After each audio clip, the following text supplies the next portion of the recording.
लोकसभा निवडणुकीतील चुका टाळत महायुतीतील तिन्ही पक्षांनी विधानसभेच्या उमेदवारांची घोषणा महाविकास आघाडीपेक्षा लवकर केली आहे.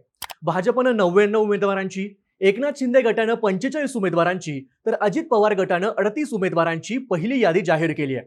अजून 106 जागांवर जागा वाटप होणं बाकी आहे. या जागांसाठी महायुतीतल्या नेत्यांच्या बैठका आणि दिल्ली वाऱ्या पार पडत आहेत.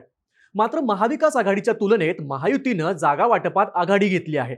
तिन्ही पक्षांकडून पहिल्या याद्या जाहीर केल्या गेल्यात. सिटिंग गेटिंग फॉर्म्युलानुसार विद्यमान आमदार असलेल्या जागा त्या त्या पक्षाला मिळाल्या आहेत. गेल्या टर्मला रनरअप असणाऱ्या जागा तिन्ही पक्षांनी मेरिटच्या आधारावर निवडलेल्या दिसत आहेत.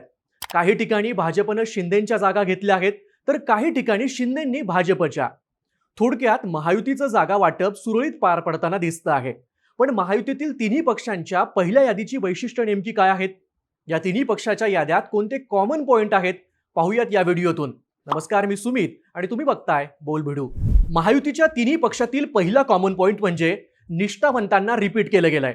हरियाणातील भाजपच्या विजयानंतर भाजप महाराष्ट्रात हरियाणा पॅटर्न राबवून 30 ते 40% विद्यमान आमदारांचं तिकीट कापेल असं बोललं जात होतं. पण भाजपनं महाराष्ट्रात हरियाणा पॅटर्नचा प्रयोग केलेला नाही.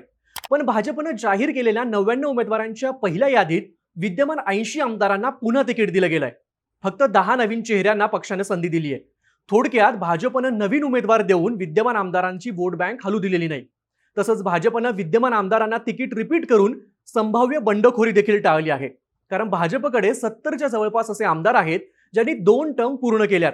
त्यामुळे या आमदारांचं तिकीट कापलं असतं तर भाजपला मोठ्या प्रमाणात बंडखोरीला सामोरं जावं लागलं असतं. त्यामुळे भाजपनं बहुतेक आमदारांची उमेदवारी ही कायम ठेवली आहे. एकनाथ शिंदे गटाबाबत सुद्धा हेच म्हणता येईल. शिंदेंकडे सध्या 41 आमदार आहेत. या 41 आमदारांपैकी 32 आमदारांचं तिकीट रिपीट झालंय. यात शिंदेंनी बहुतेक निष्ठावंतांना पुन्हा संधी दिली आहे. बंडानंतर शिंदेंसोबत गेलेल्या केवळ 4 आमदारांना त्यांनी वेटिंगवर ठेवलंय. पहिल्या यादीत त्यांना संधी दिलेली नाही. शिंदेंनी स्वतःच्या पक्षातील आमदारांना रिटेन तर केलंच आहे, शिवाय ज्या अपक्ष आमदारांनी बंडानंतर त्यांना साथ दिली होती त्यांना देखील शिवसेनेकडनं तिकीट दिलं गेलंय. 4 अपक्ष आमदारांना पक्षात घेऊन त्यांनी उमेदवारी दिली आहे. गेल्या वेळी सेनेने लढलेल्या पण पराभूत झालेल्या 3 जागा शिंदेंनी परत आपल्याकडे घेतल्यात.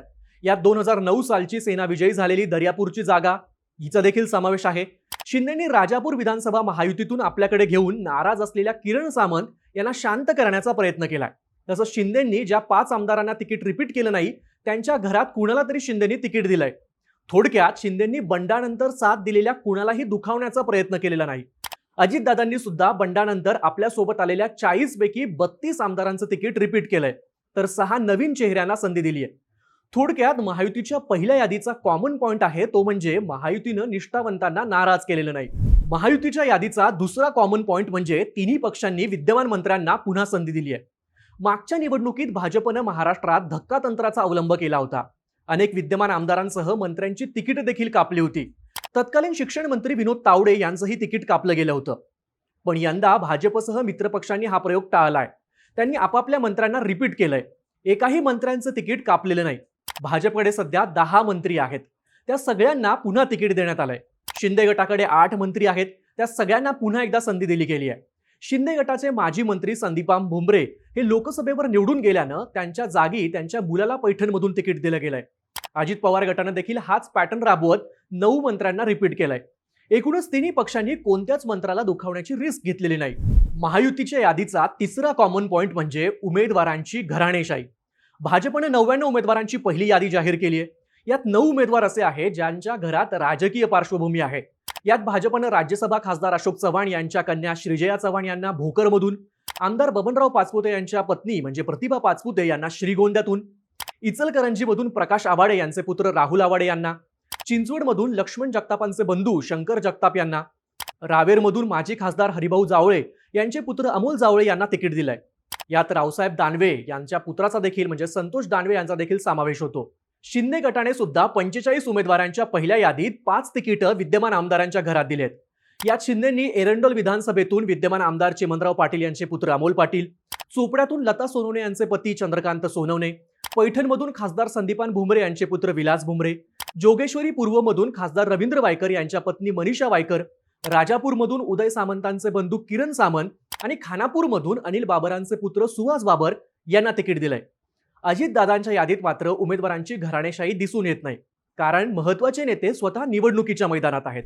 महायुतीच्या यादीतील चौथा कॉमन पॉइंट म्हणजे महायुतीनं बाहेरील पक्षातून आलेल्या लोकांना जास्त संधी दिली आहे. यात अजित पवार गटाचा पहिला नंबर लागतो. अजित पवार गटानं काँग्रेसमधून आलेल्या सुलभा खोडके यांना अमरावतीमधून तर हिरामण खोसकर यांना इगतपुरीमधून तिकीट दिलंय. हे दोघे काँग्रेसचे विद्यमान आमदार आहेत. अजित पवार गटानं अर्जुनी मोरगावमधून भाजपच्या राजकुमार बडोले यांना आपल्या पक्षात घेऊन विधानसभेचं तिकीट दिलंय. राजकुमार बडोले अर्जुनी मोरगावमधून 2009 आणि 2014 साली भाजपच्या तिकिटावर निवडून आले होते. अर्जुनी मोरगावमध्ये त्यांची ताकद आहे. अजित पवारांनी विद्यमान आमदार मनोहर चंद्रिकापुरे यांचं तिकीट कापून राजकुमार बडोले यांना तिकीट दिलंय. नवापूरचे अजित पवार गटाचे उमेदवार भरत गावित यांच्याबाबत सुद्धा हेच म्हणता येईल. भरत गावित मूळचे काँग्रेसचे, त्यानंतर त्यांनी भाजपमध्ये प्रवेश केला. भाजपमधून त्यांनी आता अजित पवार गटामध्ये प्रवेश केलाय. भरत गावित यांना आपल्या पक्षात घेऊन अजितदादांनी बाहेरच्या उमेदवाराला तर आपल्या पक्षात घेतलंच, शिवाय आदिवासी मतांची बोट बांधण्याचा प्रयत्न केला. अपक्ष उमेदवारांवर सुद्धा महायुतीने चांगलाच भर दिलेला दिसतोय. शिंदे गटानं 4 अपक्ष आमदारांना आपल्या पक्षाचं तिकीट दिलंय. त्यामध्ये साक्रीच्या मंजुळा गावित, मुक्ताईनगरचे चंद्रकांत पाटील, भंडाराचे नरेंद्र बोंडकर आणि रामटेकच्या आशिष जयस्वाल यांचा समावेश होतो. तर भाजपनं 2 अपक्ष आमदारांना तिकीट दिलंय. यामध्ये गोंदियाचे आमदार विनोद अग्रवाल आणि उरणचे आमदार महेश बालदी यांचा समावेश होतो. महायुतीच्या उमेदवारी निवडीचा हा पॅटर्न बघता महायुतीने अपक्ष आणि इतर पक्षांच्या उमेदवारांवर जास्त भर दिलेला दिसतोय. एकूणच महायुतीतल्या तिन्ही पक्षांच्या यादीबद्दल तुम्हाला काय वाटतं? महायुतीच्या यादीतले महत्त्वाचे कोणते पॉइंट आहेत? तुम्ही कमेंट करून तुमची मतं सांगा आणि बोलबिडूच्या YouTube चॅनलला सबस्क्राईब करायला विसरू नका.